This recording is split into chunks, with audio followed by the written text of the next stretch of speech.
Hello friends, तमारू स्वागत है मारा चैनल गुजराती किचन में। हूँ छूं बीना अने आज हूँ तमारा साथे शेर करवा जई रही छूं वाड़ी में बनती खारी भातनी रेसिपी। जी हाँ फ्रेंड्स, तो आज आपणे चूल्हा पर खारी भात बनावीशुं अने तमे जोई शको छो कि बधा ज फैमिली मेम्बर अमे वाड़ी पर आवी गया छीए अने बधा ज खारी भात बनाववानी तैयारी करी रह्या छीए अने अहींया बधा भाईओ अने हस्बेन्ड लोको ए बधा टाइम पास करी रह्या छे। तो एक झलक तमने हूँ वाड़ीनी पण बतावीश। तो आवी मोज कोणे माड़ी छे कमेंट में मने जरूरथी जणावजो।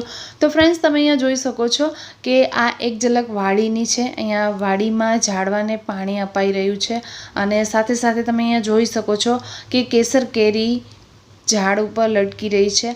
तो आ नजारो एकदम नयनरम्य छे। जे वाड़ीमां दिवस बीतावतुं हशे एने ज खबर हशे कि वाड़ीमां केटली मौज पड़ी जाय छे। अहींया तमे जोई शको छो લીમડાના झाड़ छे, साथे साथे केसर केरीना झाड़ छे अने आजे अमे बधा ज फेमिली मेम्बर वाड़ीनी मौज माणवा माटे आवी गया छीए। तो सवारथी ज अमे आ प्रोग्राम करेलो हतो अने बधी ज वस्तु खारी भातनी ए बधी घरेथी अमे लईने आव्या छीए, पण वाड़ीए ज बनावीशुं कारण के वाड़ीनी खारी भातनो टेस्ट कंईक अलग ज होय छे। जल्दी थी ज बतावीश खारी भातनी रेसिपी। एनाथी पहला एक झलक वाड़ीनी जोई लो अने अमे अहींया आव्या पहला ज स्विमिंग पूलनी मौज माणी हती, पछी खावानी मौज माणी हती। तमे अहींया जोई शको छो कि अहींया बधा स्विमिंग करी रह्या छे। फूल मजा आवी हती फ्रेंड्स। तमे पण आवी मजा जरूरथी माणजो अने जरूरथी मारी रेसिपी जोईने वाड़ीए खारी भात बनावजो। तो चलो फ्रेंड्स, हवे आपणे तैयारी करीए खारी भातनी। तो आजे मारा मम्मी बनावी रह्या छे खारी भात। तो तमे अहींया जोई शको छो खारी भातनी तैयारी चालू छे। तो फर्स्ट तो 1 किलो जेटला कांदा लीधा छे, 1 किलो जेटला बटेटा लीधा छे, तेने मम्मी छोली रह्या छे। अहींया मासी चूलो सळगावी रह्या छे अने तेलने गरम करवा माटे मूक्युं छे। साइडमां बहेनोना बाळको रमी रह्या छे। तो हवे आपणे फाइनली वघारीशुं खारी भात। तो अहींया बधा ज खड़ा मसाला लई लीधा छे, राई, जीरुं, हींग वगैरा अने बधा ज खड़ा मसाला एटले के तेजपत्ता, तजना टुकड़ा, लविंग, काળી મરી એ બધા જ એડ કરી દેવાના છે ગરમા ગરમ તેલમાં। 1/2 લીટર જેટલો તેલ લીધો છે આપણે અહીંયા અને અહીંયા આપણે લીમડો એડ કર્યો છે। તો તે પણ વાડીમાંથી જ આપણે લીધેલો છે। સાથે સાથે ઘરેથી આદુ, મરચાં અને લસણની પેસ્ટ બનાવીને લાવ્યા હતા, એ પણ એડ કરી દીધી છે ખારી ભાતમાં। એકદમ જોરદાર ખારી ભાત થાય છે ફ્રેન્ડ્સ।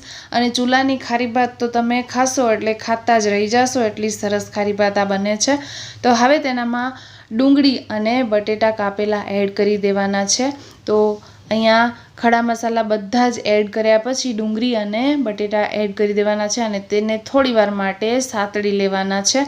અને આપણે અહીંયા ચૂલામાં લાકડા એડ કરતું જવાનું છે। તો આ ખારી ભાતને બનતા બિલકુલ વાર નથી લાગતી ફ્રેન્ડ્સ। કોણે કોણે આવી ખારી ભાત વાડીએ બનાવીને ખાધી છે મને કમેન્ટમાં જરૂરથી બતાવજો।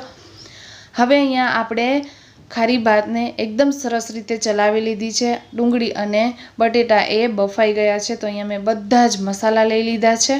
તો ઘરેથી જ આ મસાલા બધા લાવ્યા હતા। તો 4 ચમચી જેટલો અહીંયા અમે લાવ્યા હતા ધાણાનો પાવડર, 4 ચમચી જેટલો લાલ મરચું પાવડર, 2 ચમચી જેટલી હળદર, 2 ચમચી જેટલો ગરમ મસાલો, સાથે સાથે આપણે અહીંયા એડ કરી દેવાનું છે સ્વાદ પ્રમાણે મીઠું અને 2 કિલો આપણે અહીંયા ચોખા એડ કરવાના છે। તો ચોખા તમે કોઈ પણ લઈ શકો છો। તો આ બધી જ સામગ્રી અમે ઘરેથી લાવ્યા હતા અને ત્યાં ખારી ભાત બનાવીને ખાધી હતી। એટલી જોરદાર ખારી ભાત બની હતી કે થોડી પણ ના બચી, એટલી સરસ એવી ખારી ભાત બની હતી। તો ફ્રેન્ડ્સ, અહીંયા થોડું લાઇટનું પ્રોબ્લેમ છે, તો એ થોડું તમે એડજસ્ટ કરી લેજો। રેસિપીઝ હું તમને કહેતી આવું છું, બસ આવી જ રીતના આ ખારી ભાત બનાવવાની છે। ચોખા એડ કર્યા પછી આપણે તેને બરોબર રીતે ચલાવી લેવાનું છે અને થોડી વાર માટે તેને ચૂલે રહેવા દેવાનું છે। પછી આપણે તેનામાં કાપેલા ટામેટાં એડ કરીશું। તો ટામેટાથી બહુ જ સારી એવી ખટાશ આવે છે ખારી ભાતમાં, જરૂરથી એડ કરજો। બહુ જ સરસ એવી ખારી ભાત બને છે। આનામાં તમે બધા જ ડ્રાયફ્રૂટ પણ એડ કરી શકો છો। તો અહીંયા ટામેટાં એડ કરી દીધા છે 5 થી 6 પીસ જેટલા। લગભગ અમે 17-18 જણા માટે આ ખારી ભાત બનાવી રહ્યા છીએ। હવે આપણે ઉપરથી મીઠું ટેસ્ટ કરીને એડ કરી દેવાનું છે। જો ઓછું લાગતું હોય તો વધારે એડ કરી દેવાનું છે અને ફરી પાછું આપણે તેને ચમચાની મદદથી ચલાવી લઈશું। પછી આપણે તેનામાં પાણી એડ કરીશું। તો 2 કિલો ચોખા છે તો એનામાં 3 લીટર જેટલું પાણી એડ કરી દેવાનું છે। કારણ કે આપણે તેને પ્રેશર કુકરમાં નથી બનાવી રહ્યા, એટલે થોડું એવી પાણીની ક્વોન્ટિટી વધારે જોઈશે. તો ફ્રેન્ડ્સ, તમે અહીંયા જોઈ શકો છો કે ખારી ભાત જે એકદમ સરસ રીતે ઉકળી ગઈ છે. તેને આપણે ઢાંકી દેશું તો બનતા બિલકુલ વાર નહીં લાગે. અહીંયા તમે જોઈ શકો છો કે ખારી ભાતમાં ઉબાળો આવી રહ્યો છે. તો ફરી પાછું આપણે તેને ઢાંકીને પકવી લઈશું અને બધું જ પાણી તેનું સુકાઈ જાય પછી આપણે તેને નીચે ઉતારી દઈશું. તો હવે તમે અહીંયા જોઈ શકો છો કે બધા જ ફેમિલી મેમ્બર ખારી ભાતની મોજ માણી રહ્યા છે. તો આપણે તેને ડીશમાં સર્વ કરી દીધી છે. ફ્રેન્ડ્સ, કેવો લાગ્યો છે મારો આજનો આ વિડીયો મને કમેન્ટમાં કમેન્ટ કરીને જરૂરથી બતાવજો. વિડીયો જ્યારે પણ ગમ્યો હોય ને તો વિડીયોને એક લાઇક જરૂરથી કરજો, શેર કરજો અને હજી સુધી ચેનલને સબસ્ક્રાઈબ નથી કર્યું તો આવી જ નવી નવી રેસિપીઝ જોવા માટે ચેનલને સબસ્ક્રાઈબ જરૂરથી કરજો. ત્યાં સુધી આવજો બધા, ફરી મળીશું. જય શ્રી કૃષ્ણ બધાને.